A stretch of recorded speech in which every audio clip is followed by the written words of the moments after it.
Assalamualaikum warahmatullahi wabarakatuh. Waalaikumsalam warahmatullahi wabarakatuh.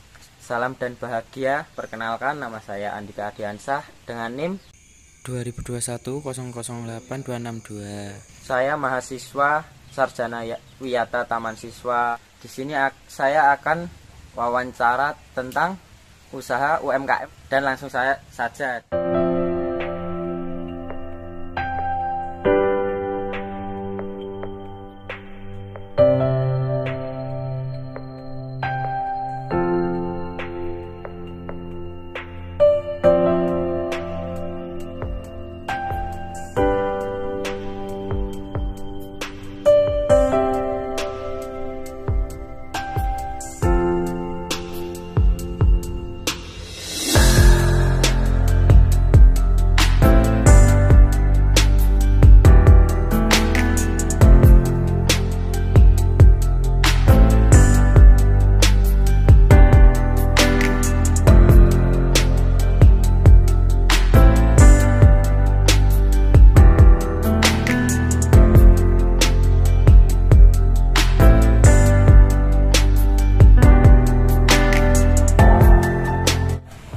Dan langsung saja di sini saya bersama narasumber saya yang bernama Chris. Usaha apa yang didirikan? Saya mendirikan usaha mebel ini, Mas, untuk memproduksi pintu, kusen, meja, apapun yang dari kayu. Oh ya. Istilahnya itu. Sejak kapan, Mas, usaha tersebut berdiri? Berdiri kurang lebih sudah 2015, kurang lebih 6 tahun. 6 tahun ini. Ya, kurang lebih 6 tahun sih, Mas. Berarti sudah lama ya, Mas? Lumayan lama. Kalau dibilang lama karena pesaing kita juga lebih, ada yang lebih dari 2010, 2011. Jadi ya kalau dibilang lama ya lumayan, tapi kalau bentar ya enggak. Nah, berapakah tenaga kerja yang terlibat dalam usaha tersebut, Mas? Untuk saat ini masih satu, Mas, karena juga untuk nyari tenaga kerja yang ahli atau profesional dalam bidang tersebut belum begitu banyak. Kalau di sini masih ada 1-2, jadi kita pilih yang benar-benar kerjaannya memuaskan mungkin seperti itu, Mas. Apalagi berapakah produk yang dapat dihasilkan setiap harinya dari usaha tersebut, Mas? kalau setiap hari kita ini, Mas, modelnya karena kita sistemnya online itu, kalau kebanyakan kita ngerjain online, Mas. Pesanannya seperti misalkan ada pesanan dari Jakarta atau luar kota atau bahkan dalam kota, itu mungkin kita ngerjainnya fokus ke itu, Mas. Ketika ada pesanan ya kita ngerjain itu, tapi kalau enggak mungkin sehari juga kalau ada yang langsung setor toko itu mungkin 2-3, jadi mungkin sebulan bisa 50-60 pintu lah, Mas. Apakah cuma pintu rumah aja, Mas, yang dihasilkan dari usaha tersebut? Untuk saat ini karena permintaan lebih banyak ke pintu rumah, jadi ya mungkin fokusnya ke pintu rumah, tapi juga kita ketika ada pesanan yang berhubungan dengan misal meja rias ataupun meja kafe atau kursi kafe dan sebagainya untuk produksi yang diinginkan untuk customer, kita juga kerjakan. Jadi nggak mesti, cuma kita lebih fokus ke pintu. Oh ya. Berarti nggak cuma pintu ya, Mas? Enggak, segala bidang yang berhubungan dengan kayu bisa ya, Mas? Bisa. Apakah cuma pemasarannya hanya di Jogja? Pemasaran kita lebih banyak ke luar kota. Kalau Jogja mungkin malah sedikit, karena untuk harga Jogja itu termasuk, kalau nyari keuntungan di Jogja itu agak susah, agak sulit.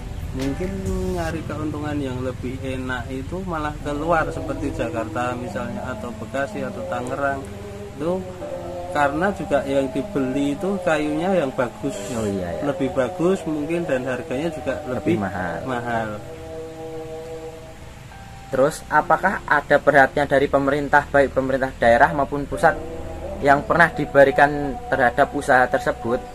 Kalau untuk pemerintah pusat kita belum, cuman untuk pemerintah daerah itu seperti UMKM ada beberapa, di desa kami menyediakan istilahnya kredit atau pinjaman. Pinjaman yang berhubungan untuk modal usaha. Misalkan kita butuh modal, itu kita punya jaminan ini, kita nggak perlu, istilahnya jaminannya nggak perlu sertifikat atau apapun itu mas, cuma dia pakai ini aja, usaha ini udah bisa nyairin atau minjam.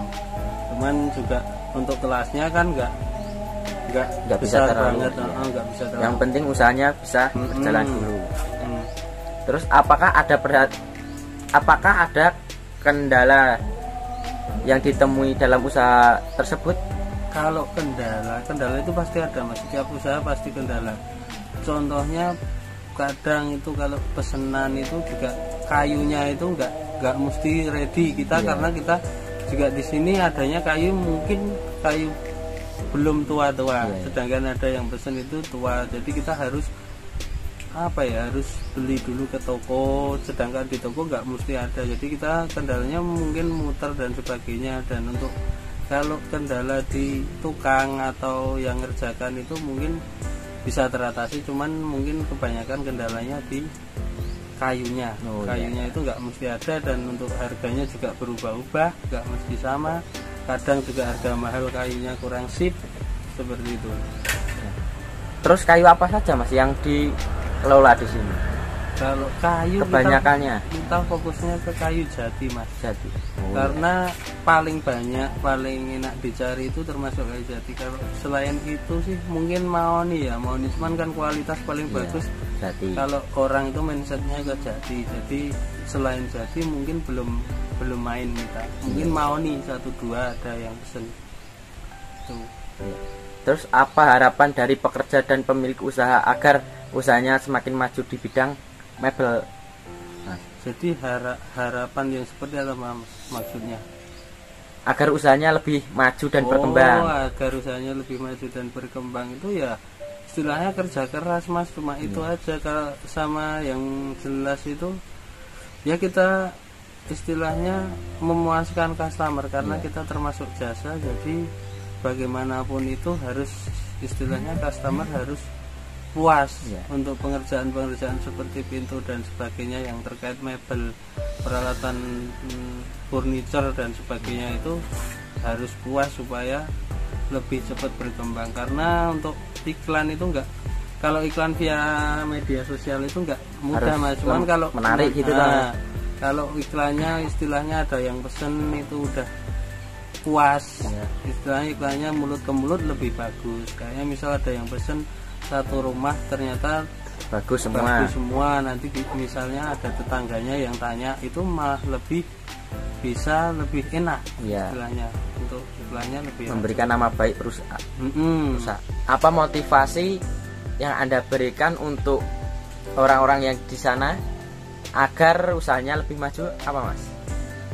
Motivasi sebenarnya saya nggak terlalu pintar memotivasi mas, cuma kalau motivasi itu kan sebenarnya dari diri sendiri mas. Kalau kita semangat, kalau kita ngejar, itu pasti nanti ada hasil. Cuman kan hasil itu belum tentu seperti apa yang kita bayangkan. Ketika kita nanti untuk gambaran misalnya aku ngerjain ini bakal istilahnya nanti untungnya segini, itu nggak mesti mas. Karena juga kalau mau usaha itu pasti ada risiko rugi, ada risiko ini. Yang jelas ya istilahnya gigih mas, gigih, kerja keras, dapat nggak untung ya yang penting dikerjakan. Dikerjakan terus. Mungkin itu sih mas. Ya cuma itu untuk anak muda, apalagi untuk anak-anak muda, kalau bisa ya jangan cuma rebahan, maksudnya yang penting usaha, besok pasti akan berhasil. Mungkin itu aja. Baik mas, sekian wawancara dari saya. Oke. Saya akhiri. Wassalamualaikum warahmatullahi wabarakatuh. Waalaikumsalam.